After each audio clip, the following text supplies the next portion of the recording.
Welcome to the very first episode of The Forest of Thought, with me, Ingrid Rieser. So, what is the Forest of Thought? One way to think of it is that our ideas, thoughts, concepts, and experiences are all interwoven into a complex ecology of ideas that's always changing and developing.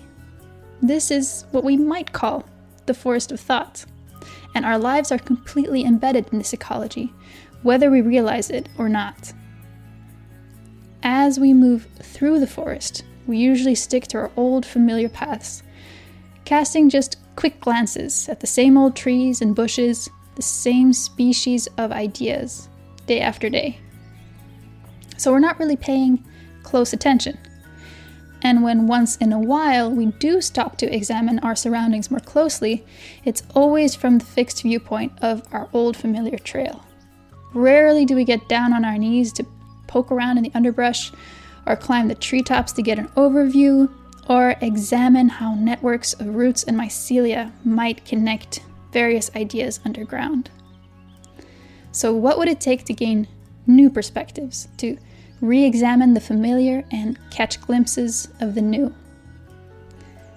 Maybe we'll have to risk getting a little bit lost, risk getting caught in the thickets and bramble, but finding that it's all worth it when we occasionally stumble into sun-dappled glades of insight.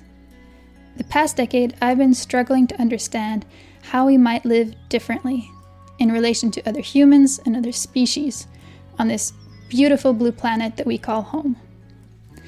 But I keep pushing up against my assumptions about the world and about us as humans.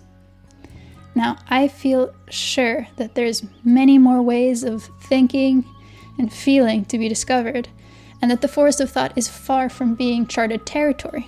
So this podcast is an attempt to wander and wonder more freely in this ecology of ideas, together with others. Each episode will feature a guest, and together we'll try to entangle ourselves in the ideas that we otherwise take for granted, or try to glimpse what new ideas are showing themselves as seedlings on the forest floor. The first season is called Landmarks, and in it we'll be exploring those foundational ideas that we live by. The landmarks that we use to orientate ourselves in the landscape, often with such ease and familiarity that we don't even realize that we're doing it. And what better place to start than to examine a mode of thinking that has become ever more prevalent in our modern times. It guides us in how we make decisions in our daily lives, how we judge what's valuable from what isn't, and how we structure our societies. Today we're on a quest to explore economic rationality, and how the logic of economics might be changing as we're moving more deeply into the corona crisis. Our guide for today is Tim Parrique, who does research on economic growth and what might lie beyond it. The economy has been posed, almost like we have been playing the game of economy for a little while, and actually we've played it so much and so intensely that we've forgotten that that was a game that we invented. Now all of a sudden the virus comes in and everybody say like, okay, time's up, everybody stay home, stop working, stop consuming, just do this. We are all somehow realizing what it feels not to be playing the game. And I think this realization makes us aware that the game of economy has been colonizing the game of life. Tim holds a doctorate in economics from Clermont-Auvergne and Stockholm universities, and is currently an academic at large. When we spoke in the first week of April, he was in lockdown in Versailles outside of Paris, and I was in the relative isolation of the Swedish countryside. We very quickly got into talking about the corona crisis and how it might be changing the way we think about economics. Somehow our ability to imagine various kinds of economies it's grown quite stunted. It's become quite limited. I'm thinking especially now, I think a lot of people are quite worried, for example, about their jobs, about debt, about housing, about health, and that's going to vary, of course, a huge amount between countries and where you live.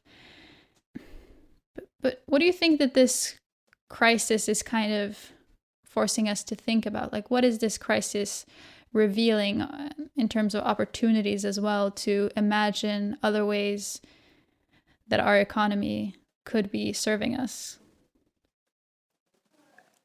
I think the main problem is that we have depoliticized the economy. So we treat the economy as a natural thing. I mean, the fact that we refer to it as the economy is a bit strange to me, because where is the economy? When is the economy? When are we inside the economy or outside of it? I think these questions do not make much sense in concrete terms to people. People, they go to work, they pay their rent, they grow their food, they consume certain product. Those are concrete economic activities, you could say, regardless of whether they are organized through, if you buy your food in the supermarket or at a local market, or if your friend is giving you food. Those are different social arrangements. I feel what we should be doing now, and that what I would say is the politicization of economy, is to do away with the abstraction of that seemingly natural entity, autonomous natural entity that is the economy, that we should respect, that we should care for. We should, be careful not to break the economy. So, and these we see everywhere. Like if you see the news, the depiction in the news about the COVID-19 crisis, and how the virus could damage the economy. I mean, what does that mean, really? So that the virus could damage the economy? I remember one of the IPCC report, they were having a section also detailing how climate change, the negative consequences of climate change on the economy. I was like, is it not a bit the opposite we should be talking about? Like the impact of economic activities on the climate. But no, here we completely reverse. The natural entity to be preserved is not nature, it's actually the economy. So I feel if we want to change the economy, we need first to be able to make it flexible again. So to acknowledge the fact that the economy is a result of decisions that have been made on how it should be organized, that the economy has been socially constructed. If we acknowledge this, it means we can empower ourselves to socially construct the economy in different manners. And now, to answer your question about the current corona crisis, I think this is an unprecedented opportunity, if only for the fact that we have, I was going to say a clean recession. There's nothing clean about it, but there's the economy has been paused, almost like we have been playing the game of economy for a little while, and actually, we've played it so much and so intensely that we've forgotten that that was a game that we invented. So, it's like Jumanji. It would be like a mix between being caught like Jumanji in a game of Monopoly. This is what our economy looks like today. Now, all of a sudden, the virus comes in and everybody say like, okay, time's up. Everybody stay home, stop working, stop consuming, just do this. And we're all left wondering like, oh, I don't have to go to work. I don't consume, I don't pay rent, I don't repay my mortgage. We are all somehow realizing what it feels not to be playing the game. And I think this realization makes us aware that the game of economy has been colonizing the game of life in a way that I think is undesirable. And now it is a precious opportunity for us to reflect on when and how intensely do we want to be playing the game of economy? And what rules are we playing by, perhaps? And realizing that... Precisely, yes. Yeah, and that rules also can be changed, and also that the rules are actually applying differently to different players. That some people seem to have a special pass that's called bailout. But I like what you said about the rules. It's a perfect time to redesign the rules of the game. Yeah, I thought that was really useful what you said about the game of the economy just crowding out or imposing upon the game of life. So what do you mean by that? Could you say something more about it? When I think, here we have the difference between the economy and the economic.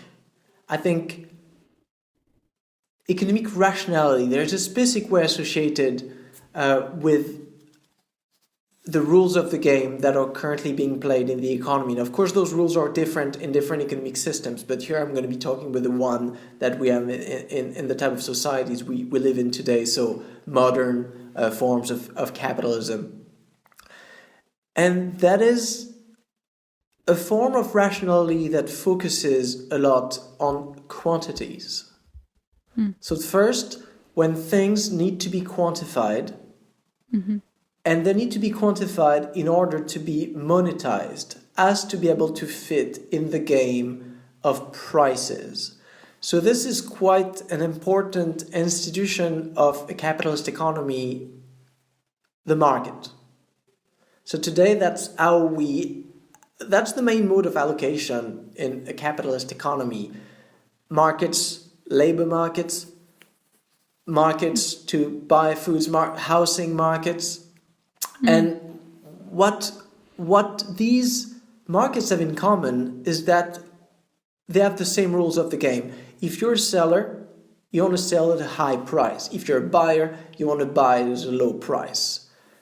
All social interaction on the market, they're going to be framed by that key information that is the price of a commodity. But here comes the problem. Certain things, they're very difficult to be priced. And even before being priced, very difficult to quantify. If we're thinking about, for example, the care for a patient in a hospital, how do you quantify it? Is that a number of hours?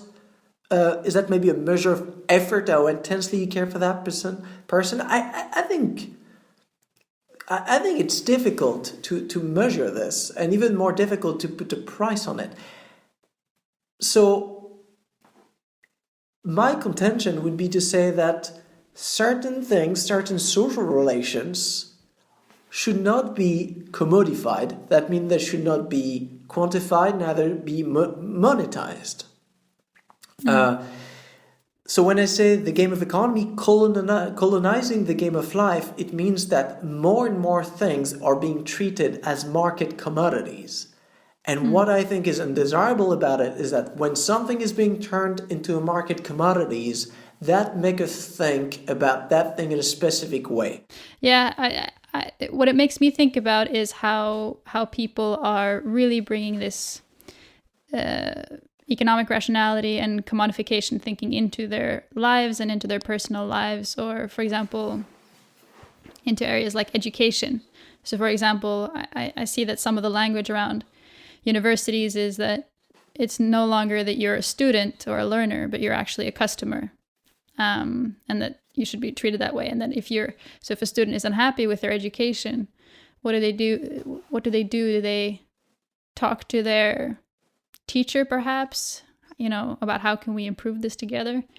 No, they might, write a letter of complaint to the administration department, like you would if you were unhappy with a product that you had bought and want your money back. So I think that a lot of people sympathize with this move from a society that is obsessed with quantification to a society in which quality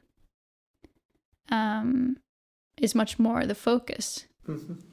But how do we begin to do that in practice, would you say? What are you seeing? What kind of opportunities are you seeing there? Like, how do we then begin to move from this economy that is obsessed with growth and quantifying and commodifying, and is monopolizing all of it is colonizing all of our life into this economic game, and to the point where we don't realize anymore that we're even playing the game. How do we begin to break out from that and do things differently?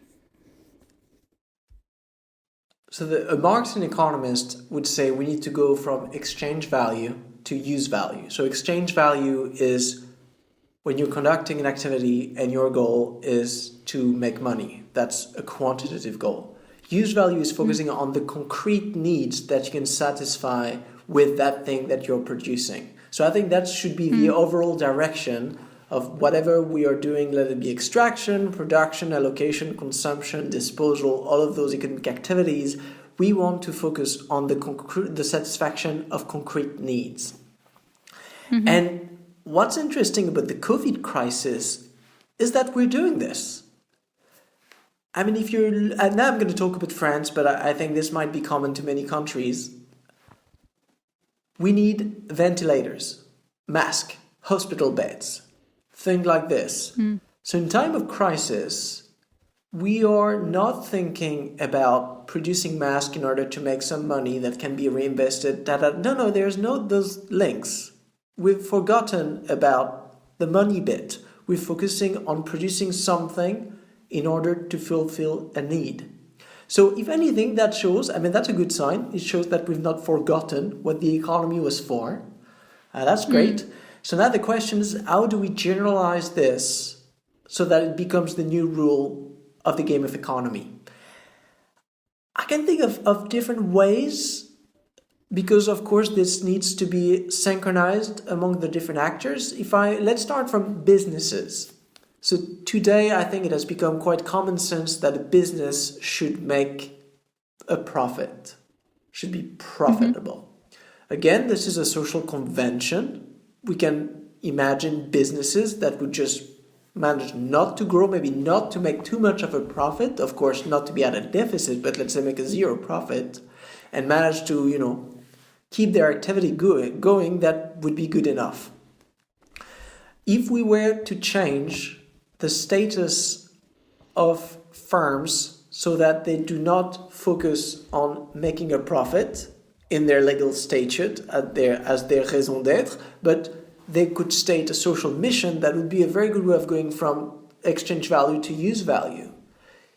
If you are a hospital, your social mission is to provide good quality care to people.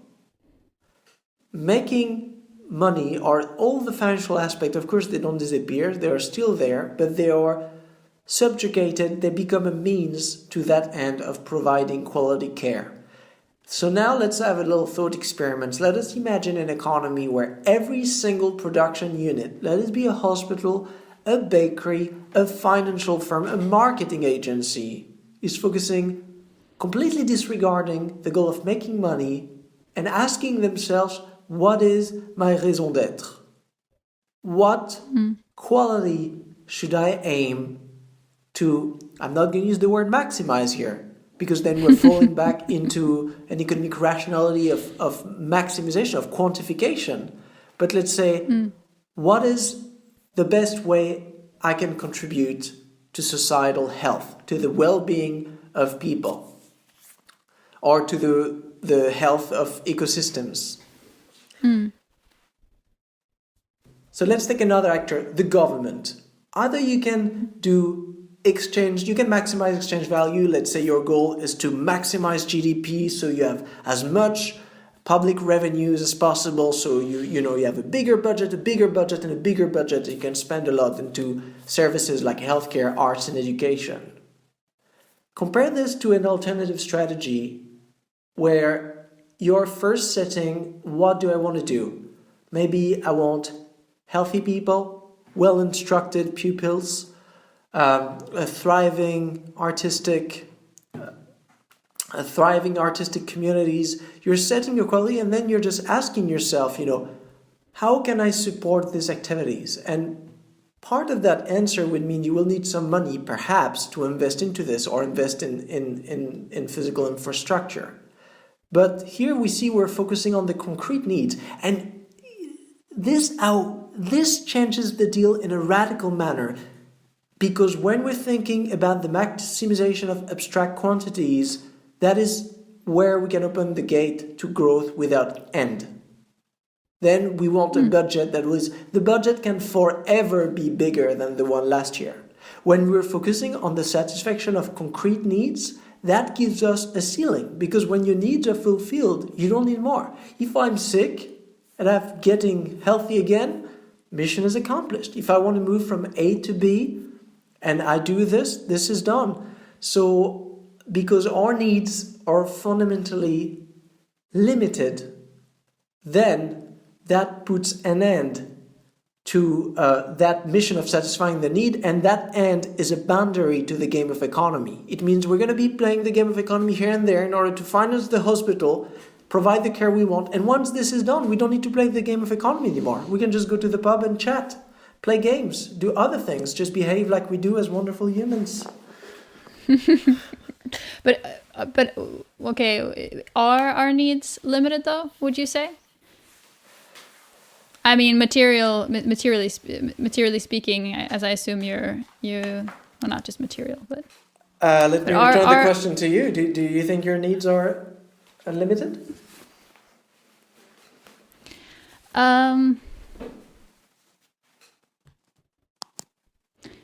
I think that my material needs are certainly limited, and I think that the immaterial needs would probably not depend so much on the economy if you think about things like but other people's needs seem to be insatiable. So would you then suggest there needs to be a cap on that maximum, a cap on wealth, for example? I would definitely say there should be a cap on wealth, but before arguing for this, I'm going to try to take the issue in a different way. What I'm saying is that what the economy does is focusing on the fulfilling of material needs. I think this is the bulk of it, because as you said, those more spiritual, personal, interpersonal needs, social needs, all of those, they are poorly fulfilled by purchasing commodities. Mm-hmm. If you want love, if you want friendship, if you want to feel home in a city, these things you cannot buy. If you want to feel inspired, proud about your work, artistic fulfillment, all of this, very difficult to buy, and I don't think it should be a goal to create commodities to fulfill those. So I think we should acknowledge that these pursuits are not economic pursuits. They just lie outside of the economic game. So now the question is, and I think we would agree that these pursuits that are outside of the economy, in the long term, those are the goals. Those are the essence of what it means to be human. This is the core. Those are existential objectives. Be able to have shelter and move from A to B and enough food and all of this, the material needs. This is not a life purpose. This is a means in order for you to reach the broader goal that is the good life. So now, if that is true, should we not try to minimize actually the time we spend in the economy in fulfilling those material needs so that we have more time outside of it to do the other stuff? So if anything, what I want to say is basically that the economy should save time. That's basically what it should do. It should economize time for other pursuits. And I think we've forgotten this. So now we keep trying to optimize and make things more efficient by sophisticated economic activities, but we've forgotten that these were in order to gain time and capabilities for extra economic pursuits. What we're doing is we're reinvesting our time and everything and our resources into more economic production and more economic production for the time where now, because we're reinvesting, and then in the end we never get to really enjoy and to build ourselves the good life we were hoping for. I think that I think that sounds like a good definition of the purpose of the economy. And I also like that it kind of relates back to where the word economics came from in the beginning, from the oikos, the household, or Earth? How do we manage our resources on Earth so that we can satisfy our needs, but that's just a small part of what we're doing here. But then the question is, I think that a lot of people are very on board with that as what the economy should be about. But then why is that so hard to accomplish? Why can't we just do that? Or how do we do that? How do we get there then in that case? My suggestion is that if, as I argued earlier, we need to first acknowledge that the economy is flexible, then we need to take the time to reflect and discuss on that matter. But we don't have the time because we need to work.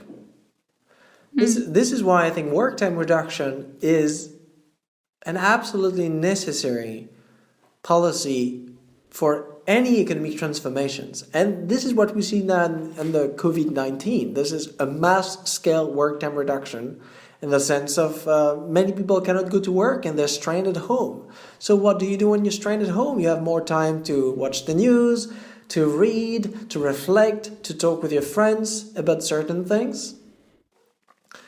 So I feel... So you're saying this is the time to empower ourselves through discussion on what we really want from our economy. Yeah.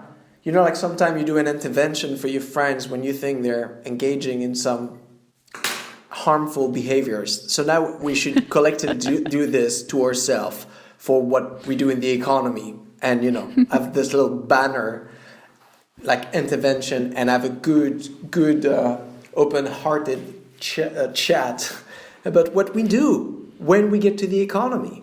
Like, we're nice people, but as soon as we get in that thing that we call the economy, we're being turned into not that nice people. How do we do this to ourselves? And how could we do away with this? Yeah. And I think that we see a lot of people really striving to make that kind of shift from quantity to quality in their own lives. So rather than thinking that, you know, well, what my contribution to the world is worth the number that's on my pay slip, rather than think, or how many likes I'm getting on Facebook or these kinds of things, then there's a move to try to think, well, you know, what is it that's important for me in my life? And how can I, like you said, how can I meet those needs? So of course, the problem is that we're within a context of a greater economy where we often feel forced to work much more than we would like, and also are surrounded by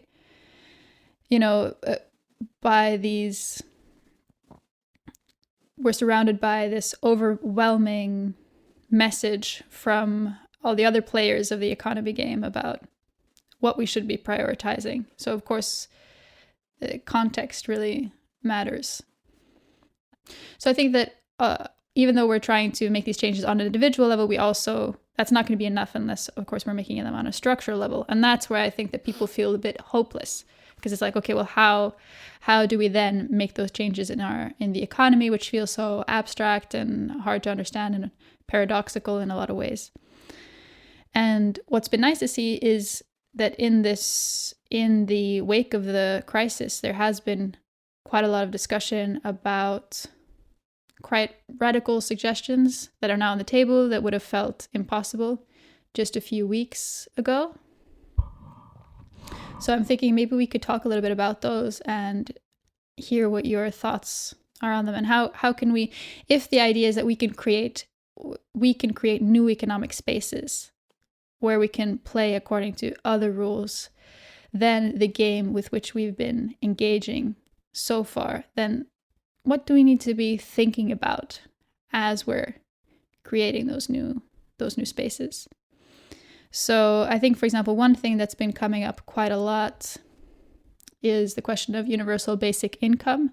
So the idea that everybody should be granted a certain amount of income no matter what.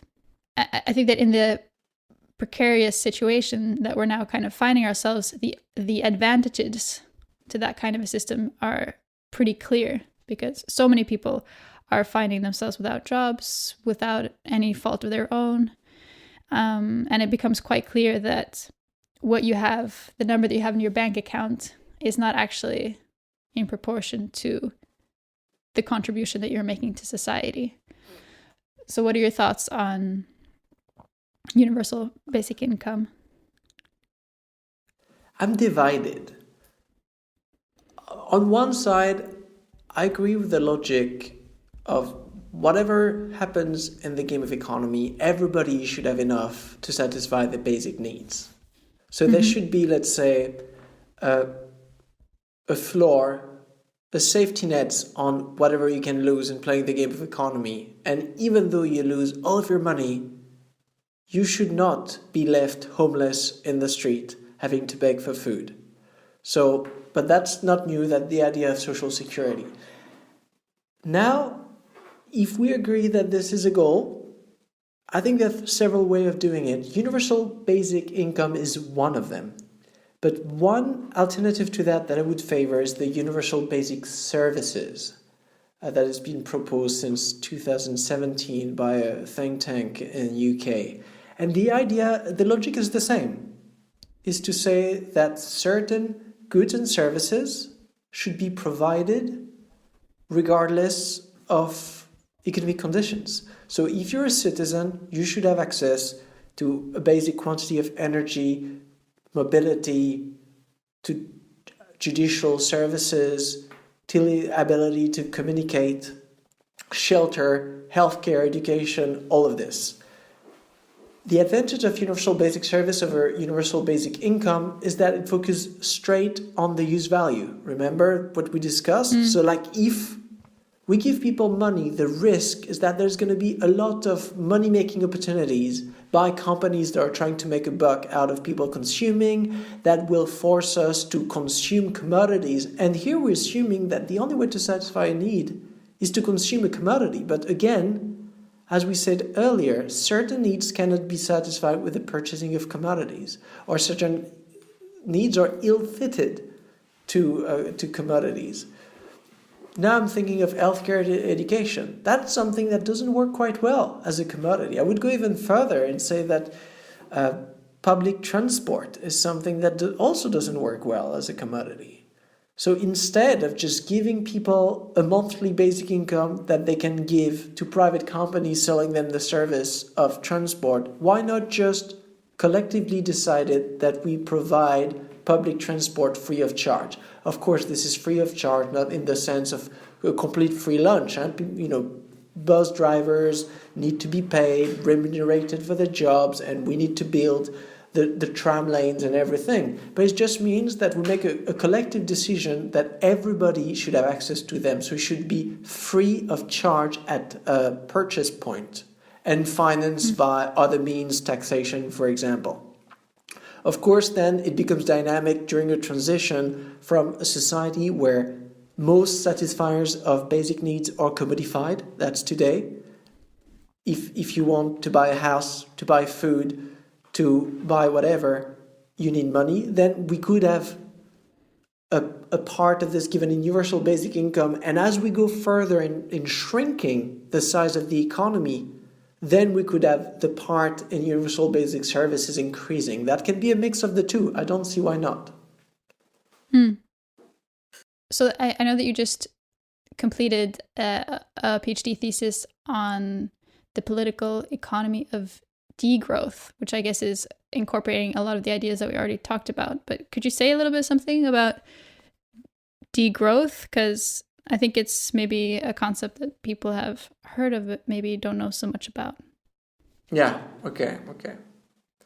Yeah, so when you hear about degrowth, of course, we use the word in English, so we're thinking about decrease, we're thinking about less. I mean, the first misunderstanding is, of course, that degrowth is recession, which is not. A recession is a recession, there's a word for it, so I don't think degrowth will just go through so much effort just to create a synonym. So what degrowth is about is an emancipation from the growth imperative we've been discussing about. So if we fall back into this analogy of the game of economy colonizing the game of life, degrowth is a process of downscaling the game of economy so that it falls back in proportion, nested within the game of life. So here, I mean, we could speak of the spheres of economy being embedded, the sphere of the social being itself embedded within the environment, and not what we have today with is like an obese, blotted economy that is sitting on both society and the environment in a way that is not sustainable. So degrowth, the first way of seeing degrowth is as this process, and this is why I like to compare it to a crowbar. You know, you're in the prison of growth where you're governed by certain rules, economic rationality, the hegemony of private property, and commodity exchange and money making. We've been talking about these things. Degrowth as a critical concept is a call to escape that specific way of thinking about the economy. This is why one of the slogans of the degrowth movement is let's decolonize our imaginary. Let's decolonize the imaginary of growth.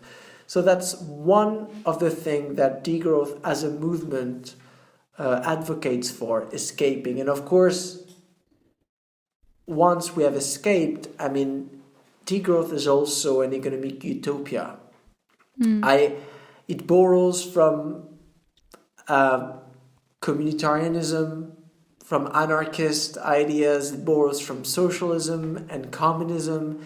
It's a bit of a weird hybrid of many ideas that have existed, and it's of course very much influenced by the idea of environmental justice.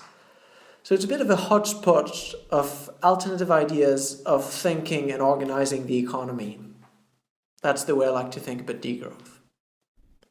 Well, what would you say are some common misconceptions about it, about the idea? One misconception is that degrowth means less of everything. So, of course, certain things should grow. Kids, when they grow up, but also if right now we want to transition away from coal, away from nuclear energy, away from gas, we do need an alternative way of producing energy. So that means we may need, quote, to grow more renewable energy. That means we need to expand the sector of renewable energy. So often when I speak about degrowth, people tell me, but we need more solar panels. That needs to grow. But here, the misunderstanding is that what degrowth is opposing is not the fact of increase, is not any increase in the... No, it criticizes GDP and the ideology of economic growth. This belief we've been discussing that growth is good. So the D is not that much in the sense of a decrease, is more in the sense of an opposition, degrowth, a disbelief in the religion of growth. This is why the word is French. It emerged in France at the beginning of the year 2000s, and in French we call it décroissance. And when it was created, there was a play on word because décroissance is very close from décroyance. Decrease is very close to unbelieve. So that was the play on word. Actually, décroissance is to unbelieve in the religion of growth. So if we think about degrowth that way, then we see that just it's not advocating for less, let it be less economic activity, that's a recession, or less of anything else, just for the sake of less. So what we're experiencing now, there's less economic growth, and of course there's less emissions from economic activity. There's less economic activity, but what we're seeing now, you would not characterize that as degrowth. Not in the sense that if the government is still trying to maximize GDP, if private firms are still striving to maximize their profits, if individual employees are still trying to maximize their wage, if the society collectively is still organizing their economic activity around the maximization of monetary indicators, we have not escaped the ideology of growth. So what we are ending up with is just a normal recession. Well, in that case, maybe a recession that goes hand in hand with a decrease in greenhouse gas emissions, which is a good thing in terms of sustainability, but that is not degrowth as envisioned by the degrowth movement. If you'd like to know more about degrowth and Tim's research, his recently published PhD thesis, The Political Economy of Degrowth, is freely available online, and I'll put the link to that in the show notes. And in it, he gives a very meticulous account of degrowth and what policies could be used in moving away from a growth-based economy. So check that out. And very interestingly, a few days after Tim and I spoke, I read that the Pope, in his annual Easter letter, had said that we should consider implementing universal basic income. And so in general, things that seemed far-fetched just a few weeks ago suddenly seem quite plausible. And that's the thing. Things can change incredibly quickly once there's a crisis. And we as humans are very good at adapting to changing contexts. And I find that heartening and scary at the same time. And I really feel torn between the urgency of implementing changes in this window of opportunity and also trying to limit the damage that could potentially be done through power grabs and shock doctrines and things like that.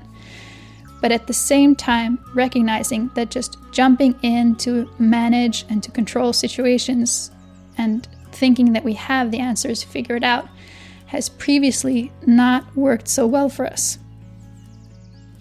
So I think we're being called to practice extreme discernment here, to navigate very turbulent waters with humility, but also with strength. And I'm hoping that these are things that we can explore in upcoming episodes. So please let us know what you thought of the podcast and if there are landmarks that you think we should be exploring this season. You can find us online on Facebook or at forceofthought.com. And our amazing theme music is by Christian Steen, and you can find him at stoneproduction.no. So I'll see you next time.